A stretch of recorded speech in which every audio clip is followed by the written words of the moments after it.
자, 빌립보서 2장 12절입니다. 그러므로 나의 사랑하는 자들아, 너희가 나 있을 때뿐 아니라 더욱 지금 나 없을 때에도 항상 복종하여 두렵고 떨림으로 너희 구원을 이루라, 이렇게 했어요. 이루라. 여기서 이루라고 하는 이 말은 성취하라 이런 말이에요. 이게 현재 시제로 쓰여져서 지속적인 행위를 말해요. 그러니까 너희의 구원을 이루어 가야 된다 이런 뜻이에요. 이루어 가야 된다 이런 뜻이에요. 여러분, 예수님 믿고 구원받은 거 맞아요. 근데 그게 끝이 아니라는 거죠. 그건 시작이에요. 그리고 우리는 계속해서 우리의 구원을 이루어 가야 돼요. 주님이 다시 오시는 그날까지 말이죠. 그래서 우리가 지금 믿음으로 구원받은 건 맞아요. 그게 아니라는 게 아니에요. 하지만 우리가 믿음으로 구원받은 이 우리의 신앙이 주님이 다시 오시는 그날까지 지켜져야 되고 유지돼야 돼요. 그래서 날마다 구원을 이루어 가라 이런 표현을 쓰는 거예요. 두 가지를 제시합니다. 지금 나 없을 때에도 항상 복종해라. 바울이 복음을 선포할 때 그들이 믿고 순종하면서 예수님을 믿었겠지요. 그리고 구원받았을 거예요. 근데 지금은 바울은 이제 없어요. 이 빌립보 지역에. 그런데 지금 말하는 거예요. 나 없을 때도, 너희들이 나 있을 때 내가 전했던 복음을 듣고 예수님 믿었던 것처럼 지금도 계속해서 그 예수님을 믿는 믿음에 합당한 삶을 살아가라는 거예요. 그렇게 복종하라는 거예요. 두 번째, 두렵고 떨림으로. 이 두렵고 떨린다라고 하는 말은 하나님을 경외한다는 말이에요. 두려운 마음, 떨리는 마음, 즉 하나님을 경외하는 마음으로, 하나님 백성으로서 하나님을 경외하는 마음으로 그렇게 너희들이 구원받은 하나님의 백성답게 복음에 합당한 그리스도인으로서의 삶을 살아가라는 거예요. 구원을 뭐 하라고요? 이루라고요. 잘 사는 게 뭐예요? 믿음으로 구원받은 사람이 주님의 다시 재림하셔서 그 구원이 완성될 때까지 끊임없이 믿음으로 살아가는 거예요. 성장하고 성숙하고 시련과 도전을 극복하고 원수마귀의 유혹과 위협을 물리치고 죄와 싸우면서 주님이 다시 오시는 그날까지 지속적으로 우리의 믿음을 유지해 가는 거예요. 살아있을 때 준비해야 됩니다. 죽으면 더 이상 기회가 없습니다. 이미 죽기 이전의 삶을 통해 죽음 이후의 영원한 삶이 결정지어지고 더 이상 번복되거나 바뀌지 않습니다. 미리 알려드렸습니다, 여러분. 저는 여러분들이 잘 사는 분들 되기를 바랍니다. 죽음 이후에 삶이 다르다는 걸 잊지 않기를 바랍니다. 나중에 때늦은 후회를 하면서 땅을 쳐봐야 소용없습니다. 미리 알려드렸습니다. 사랑하는 교우 여러분, 살아있을 때 준비하십시오. 또 하나, 여러분, 이 부자가 뒤늦게 알게 됐다는 게 뭘까요? 다시 본문으로 좀 돌아오시겠어요? 누가복음 16장을 좀 보겠습니다. 27절을 보시면, 오늘 본문 27절을 보시면 부자가 아브라함에게 요청을 해요. 이르되 그러면 아버지여 구하노니 나사로를 내 아버지의 집에 보내주십시오. 지금 부자도 죽었고 나사로도 죽었어요. 근데 이 부자가 아브라함에게 부탁하는 거예요. 죽은 나사로를 살려서 내 아버지 집에 좀 보내달라는 거예요. 이유가 뭐였지요? 28절 내 형제 5이 있습니다. 형제가 5이 있는 거예요. 여러분, 형제가 5이 있다면 대충 몇 명이나 될까요, 여러분? 예를 들어 한 형제당 식구가 4명이라고만 생각해도 5 형제면 몇 명이에요? 20명. 부모까지 합치면 22명. 그러니까 최소한 20명 이상인 거예요, 지금. 그죠? 그렇게 많은 가족들이 있어요. 그러니까 거기에 보내달라는 거예요. 그래서 28절 보세요. 그들에게 증언하여 이르되 그들로 이 고통받는 곳에 오지 않게 하소서. 나사로가 가서 우리 집에 가서 이 사실을 다 얘기해 주라는 거예요.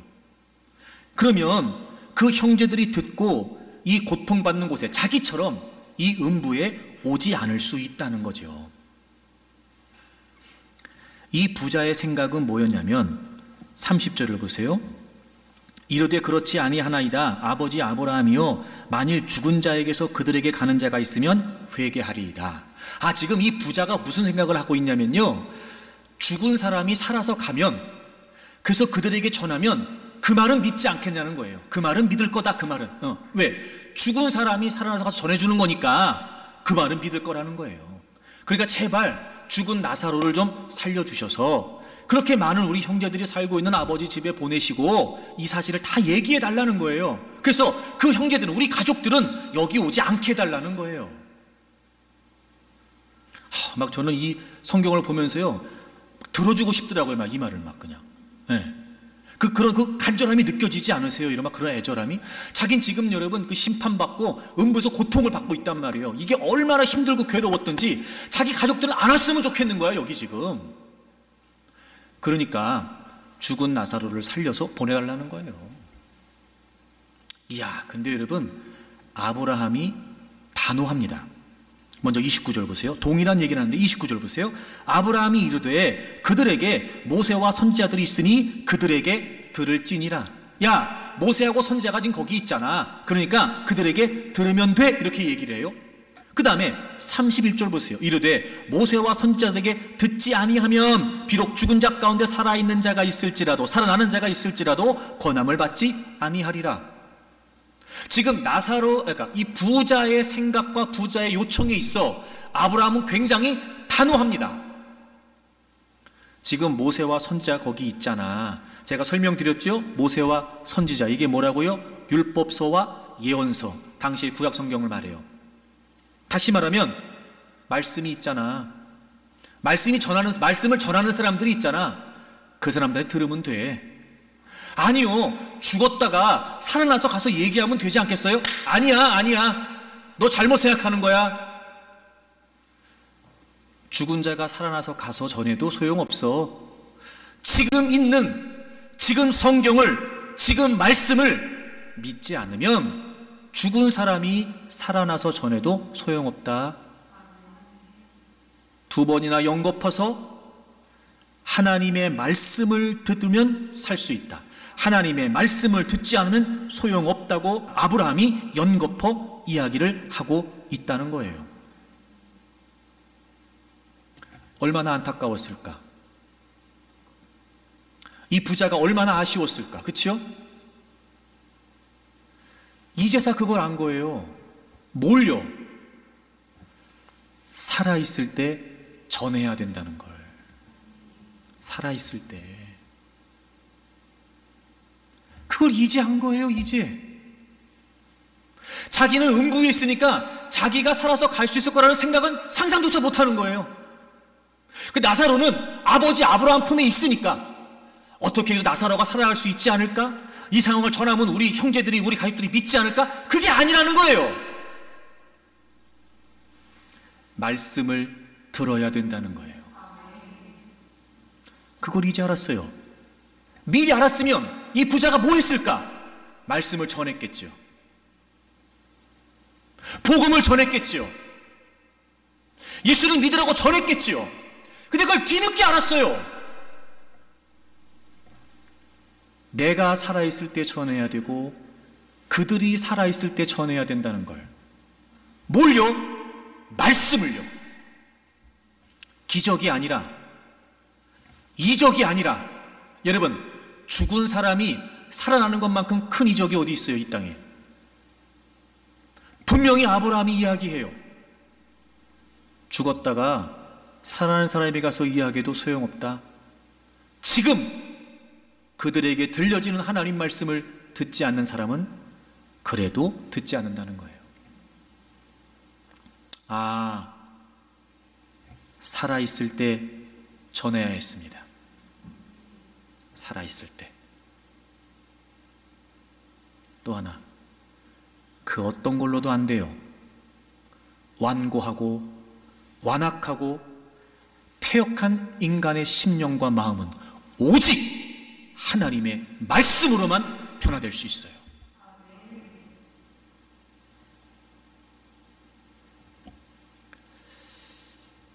그래서 여러분, 말씀을 듣지 않는 사람들은요, 즉 말씀을 통해서 깨닫고 말씀을 통해서 하나님을 알게 되고 말씀을 통해서 예수 그리스도를 경험하지 않게 되면 죽었다가 살아난 사람이 하는 이야기도 믿지 않는단 말이에요. 여러분, 예수님 시대가 그랬어요.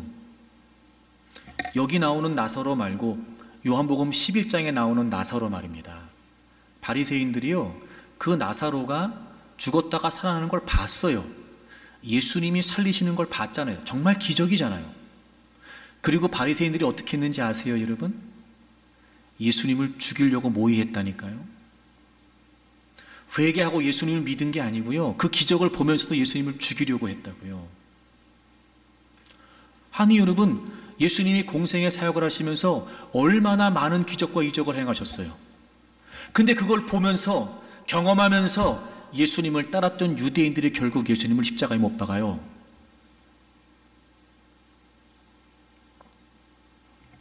살아있을 때 전해야 됩니다. 때 늦은 후에는 소용없습니다. 미리 알려드립니다, 여러분. 미리 알려드리는 거예요. 나중에 후회하지 마세요. 살아있을 때 전해야 됩니다. 뭘 전해요?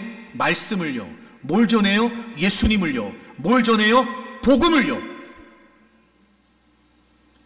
내가 살아있을 때 전하면 좋았을 걸, 이 부자는 지금 때늦은 후회를 하고 있어요.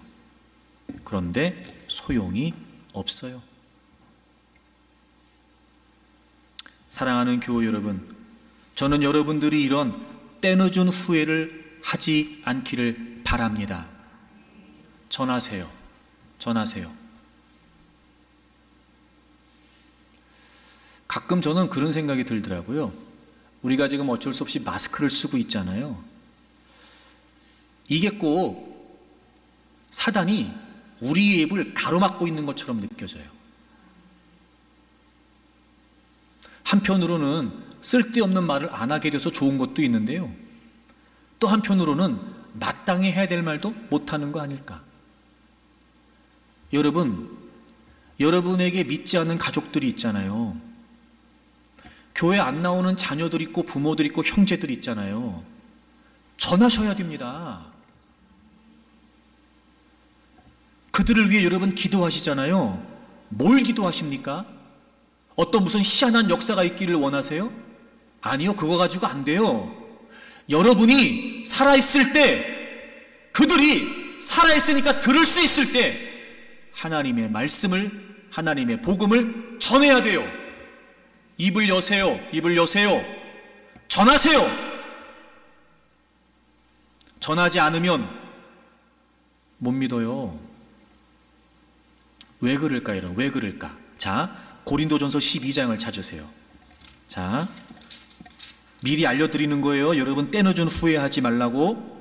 고린도전서 12장 3절에 보시면 우리가 잘 아는 내용이 나와요. 그러므로 내가 너희에게 알리노니 하나님의 영으로 말하는 자는 누구든지 예수를 저주할 자라 하지 아니하고 또 성령으로 아니하고는 누구든지 예수를 주시라 할 수 없느니라. 여러분, 예수 그리스도를 믿는 거, 예수님을 나의 구주와 주님으로 믿는 거, 누가 역사하셔야 되는 거예요? 성령님이 역사하셔야 되는 거예요. 근데 이 대목에서 우리가 오해하지 말아야 될 게 있어요. 우린 보통 성령님이 역사하신다 막 이런 얘기하면은요, 마치 무슨 막 기적이 나타나고 신비가 일어나고 무슨 뭔가가 막 이래야 된다고 생각하잖아요. 아니요, 그렇지 않지요. 여러분 요한복음 15장에 보면은요, 성령님이 어떤 분이신지 분명히 증언하고 있어요. 자, 요한복음 15장 21절을 찾으세요. 요한복음 15장 21절. 자, 성령님이 아니시면 예수님을 주로 시인할 수 없어요. 자, 그 성령님이 어떤 분이시냐? 요한복음 15장 26절입니다. 26절, 죄송합니다. 26절. 요한복음 15장 26절, 내가 아버지께로부터 너희에게 보낼 보혜사 곧 아버지께로부터 나오시는 무슨 성령이요? 진리의 성령. 여러분, 성령님은 어떤 분이세요? 진리이세요. 성령님은 진리의 영이라고요. 그분이 오셔서 뭘 하신대요? 그가 나를, 즉 예수님을 증언하신대요. 당연하죠. 여러분, 진리가 누구세요? 예수님이세요. 근데 성령님은 진리의 영이세요. 그러니 성령님은 진리의 영을 통해 누구를 증언하세요? 진리를 통해 누구를 증언하세요? 예수님을 증언하세요. 자, 그러니까 성령님이 아니고서는 예수님을 구주로 시인할 수 없다. 이게 무슨 말이에요? 진리의 영이신 성령님께서 예수 그리스도의 말씀, 예수님에 관한 말씀, 예수님이 전하신 말씀, 복음, 이 말씀을 깨닫게 하시고 깨우쳐 주심으로 말미암아, 아하, 예수님이 구주이시구나, 아, 예수님이 나의 삶의 전부이시구나 라고 하는 사실을 깨우쳐 주시는 거예요. 성령님이 역사하신다는 게 무슨 말이에요? 말씀을 통해 역사하신다는 거예요. 완악한 심령을 성령님께서 그들에게 있는 말씀을 통해, 그들에게 증거된 말씀을 통해 역사하심으로 말미암아 그 심령들을 다 무너뜨리시는 거예요. 그 마음의 빗장을 여시는 거예요. 뭘 통해서? 말씀을 통해서, 복음을 통해서 성령님이 그들의 심령 가운데 역사하심으로 말미암아 그들이 예수 그리스도를 구주와 주님으로 믿게 된단 말이에요. 그러니까 전해야지 여러분. 살아있을 때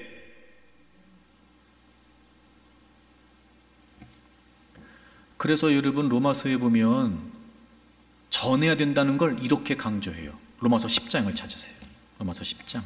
자, 로마서 10장 13절을 보세요.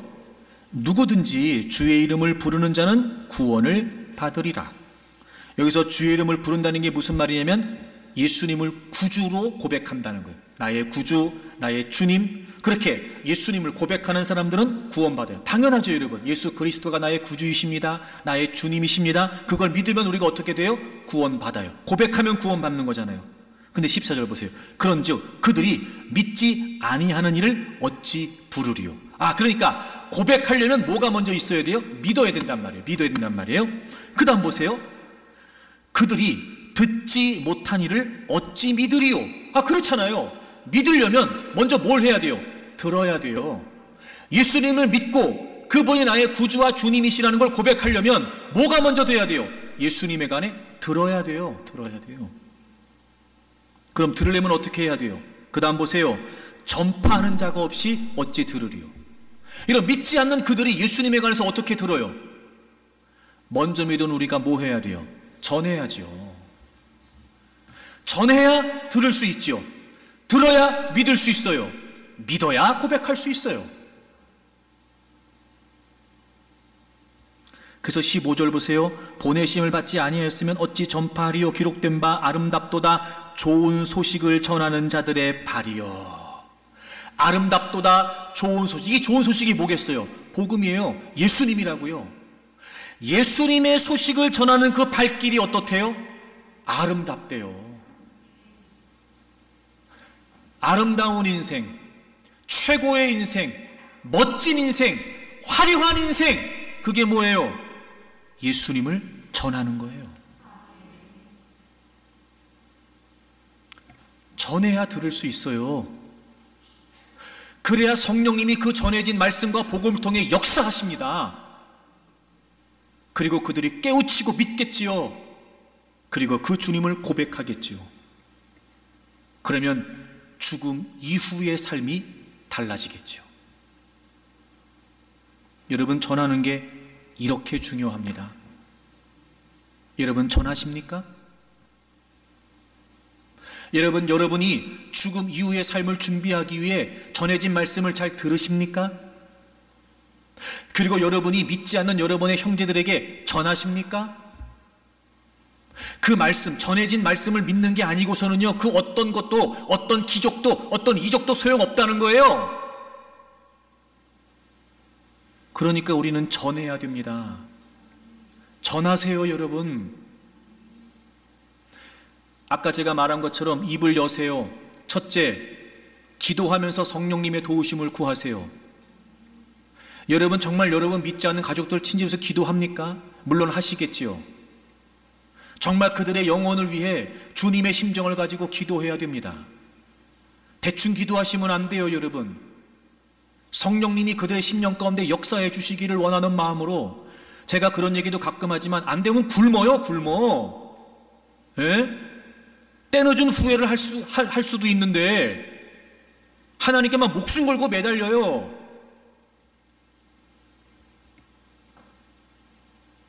입을 여세요. 기도하세요, 하나님께.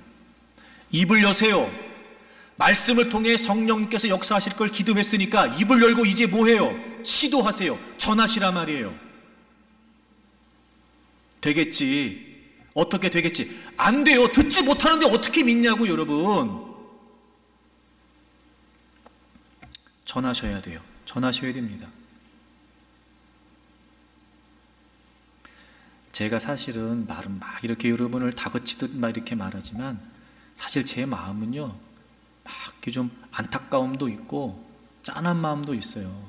오랫동안 기도해 오신 분들도 있고, 평생을 왜 안 전했겠습니까, 여러분? 전하고 기도하고 막 하나님 앞에 때도 써보고 뭐 다 해봤겠지.